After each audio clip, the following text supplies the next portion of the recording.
Aku dilimpahi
Adik-adik mari kita berdoa.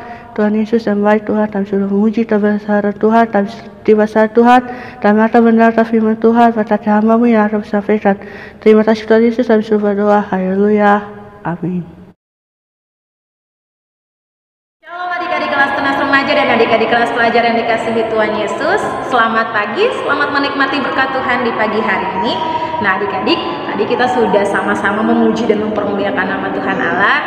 Sekarang tiba saatnya untuk kita mendengarkan kebenaran firman Tuhan yang memberikan kita kekuatan dan memimpin kita untuk masuk ke dalam kehendak dan rencana Allah yang besar bagi setiap kita. Nah, firman Tuhan kita pagi hari ini terambil dalam kitab 2 Petrus pasal yang pertama ayat yang ketiga sampai ayatnya yang ke-8. 2 Petrus pasal 1 ayat yang ketiga sampai ayat yang ke-8, demikian firman Tuhan. Karena kuasa ilahinya telah menganugerahkan kepada kita segala sesuatu yang berguna untuk hidup yang saleh oleh pengenalan kita akan Dia yang telah memanggil kita oleh kuasanya yang mulia dan ajaib. Dengan jalan itu, Ia telah menganugerahkan kepada kita janji-janji yang berharga dan yang sangat besar, supaya olehnya kamu boleh mengambil bagian dalam kodrat ilahi dan luput dari hawa nafsu duniawi yang membinasakan dunia. Justru karena itu, kamu harus dengan sungguh-sungguh berusaha untuk menambahkan kepada imanmu kebajikan, dan kepada kebajikan pengetahuan, dan kepada pengetahuan penguasaan diri, kepada penguasaan diri ketekunan, dan kepada ketekunan kesalehan, dan kepada kesalehan kasih akan saudara-saudara, dan kepada kasih akan saudara-saudara kasih akan semua orang. Sebab apabila semuanya itu ada padamu dengan berlimpah-limpah, kamu akan dibuatnya menjadi giat dan berhasil dalam pengenalanmu akan Yesus Kristus Tuhan kita. Amin buat kebenaran firman Tuhan kita pada pagi hari ini. Nah adik-adik kelas tunas remaja dan adik-adik kelas pelajar, saya ingin bertanya kepada kalian, kira-kira kalian tahu tidak apa itu tanaman bonsai? Atau mungkin kalian punya tanaman bonsai di rumah kalian? Nah, tanaman bonsai kenapa sih bisa menjadi tanaman yang kerdil? Sebenarnya tanaman bonsai itu adalah tanaman yang bisa bertumbuh secara normal seperti tanaman-tanaman pada umumnya. Namun, tanaman bonsai dipaksa kerdil. Kenapa demikian? Karena tanaman bonsai mau digunakan sebagai hiasan oleh orang-orang. Jadi orang-orang membuat tanaman bonsai kerdil agar dia dapat dipakai menjadi hiasan di rumah-rumah dan di pameran-pameran atau di mana tempat. Jadi tanaman bonsai ini dililit dengan kawat sehingga menghambat pertumbuhannya. Nah, adik-adik kelas tunas remaja dan adik-adik kelas pelajar, sebenarnya setiap kehidupan kerohanian kita sama persis dengan tanaman bonsai. Dosa, pelanggaran, keinginan daging mengikat kita sama seperti kawat yang mengikat tanaman bonsai sehingga kita tidak bisa bertumbuh dengan baik di dalam Tuhan. Nah, keinginan daging itu apa sih? Kira-kira adik-adik ada yang tahu? Kalau belum tahu, mari kita sama-sama baca di dalam Galatia pasal 5 ayat yang ke-19 sampai ayat yang ke-21. Galatia pasal 5 ayat 19 sampai ayat yang ke-21, demikian firman Tuhan.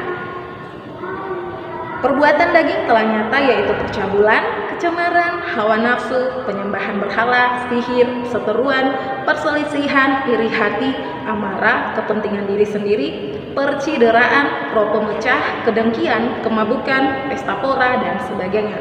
Terhadap semuanya itu kuperingatkan kamu, seperti yang telah kubuat dahulu, bahwa barang siapa melakukan hal-hal yang demikian, ia tidak akan mendapat bagian dalam kerajaan Allah.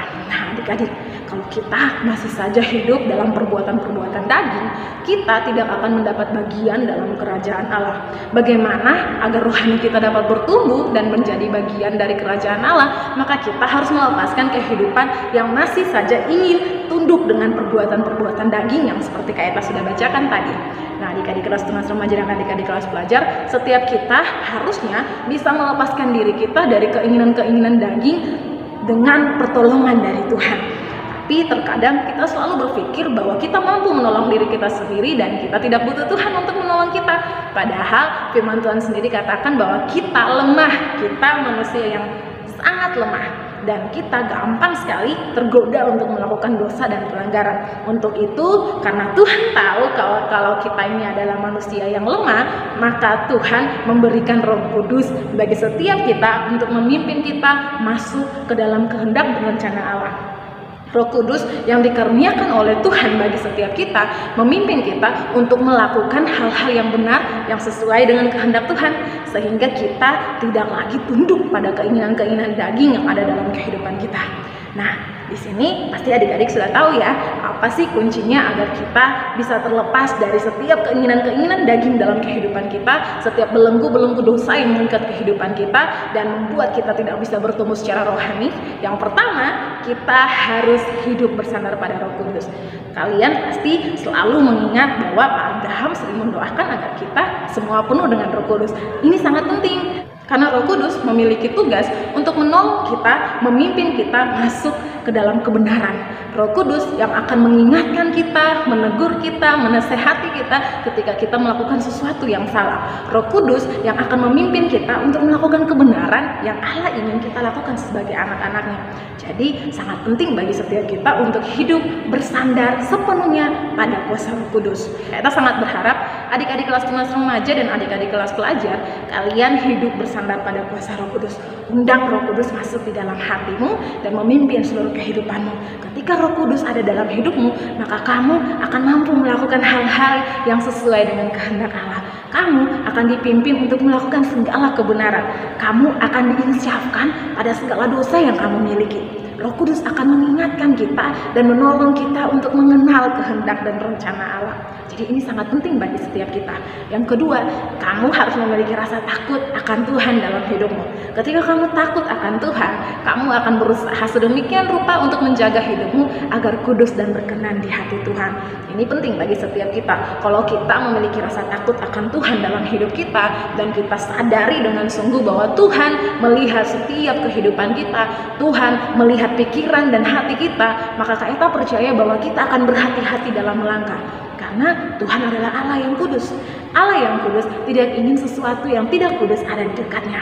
Karena itu Tuhan ingin setiap kita menguduskan kehidupan kita, menguduskan pikiran kita, hati kita, langkah kita, meninggalkan segala sesuatu yang kita sukai, seperti dosa-dosa favorit kita. Kalau kita dulunya suka berbohong, kita dulunya suka mencuri, kita dulunya suka melakukan sesuatu yang jahat, yang salah, yang mengecewakan hati Tuhan, mengecewakan hati guru-guru di sekolah, mengecewakan hati keluargamu, papa mamamu, adik kakakmu, maka kamu harus meninggalkan semuanya itu. Kamu harus memiliki prinsip bahwa Tuhan melihat apa yang kamu lakukan, sehingga kamu akan berhati-hati dalam melangkah, berhati-hati dalam berpikir, dan berhati-hati dalam melakukan segala sesuatu dalam hidup. Ingat, Tuhan ingin kita semua hidup bersama-sama dengan Dia di kerajaan Allah. Makanya tadi di dalam Galatia katakan bahwa orang-orang yang masih sering melakukan hal-hal yang demikian, hal-hal yang jahat di mata Tuhan tidak mendapat bagian dalam kerajaan Allah. Jadi kalau kita ingin menjadi anak Tuhan yang mendapat bagian dalam kerajaan Allah, maka kita harus hidup sungguh-sungguh benar di hadapan Tuhan. Amin. Kita berharap semua anak-anak kelas tunas remaja dan adik-adik kelas pelajar, kalian semua menjadi adik-adik, kalian semua menjadi anak-anak Tuhan yang manis, anak-anak Tuhan yang takut akan Tuhan, anak-anak Tuhan yang menghormati Tuhan, anak-anak Tuhan yang hidup untuk mempermuliakan nama Tuhan. Itu saja firman Tuhan yang bisa kita bagikan bagi setiap kita. Tuhan Yesus memberkati kehidupan kalian semuanya. Tetap semangat, tetap jaga kesehatan, dan ingat, hiduplah di dalam perkenanan Tuhan.